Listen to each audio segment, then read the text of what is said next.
असतला, उत्सव तीन रंगांचा, आभाळी असतला, नतमस्तक मी त्या सर्वांचा ज्यांनी भारत देश घडविला. नतमस्तक मी त्या सर्वांचा ज्यांनी भारत देश घडविला.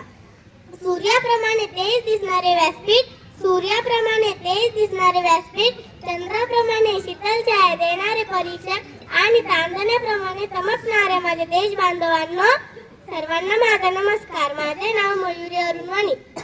सर्वप्रथम सर्वांना प्रजासत्ताक दिनाच्या हार्दिक शुभेच्छा. आज 26 जानेवारी हा दिवस आपण प्रजासत्ताक दिन किंवा गणतंत्र दिन म्हणून मोठ्या उत्साहात साजरा करीत आहोत. या दिवशी देशाच्या प्रत्येक नागरिकासाठी आनंदाचा, उत्साहाचा, सन्मानाचा व अभिमानाचा आहे. मित्रहो, भारताला 15 ऑगस्ट 1947 रोजी स्वातंत्र्य मिळाले, पण त्या स्वातंत्र्याला आकार मिळाला तो म्हणजे 26 जानेवारी 1950 रोजी, कारण या दिवशी संविधान अंमलात आले. धन्यवाद. जय हिंद, जय भारत.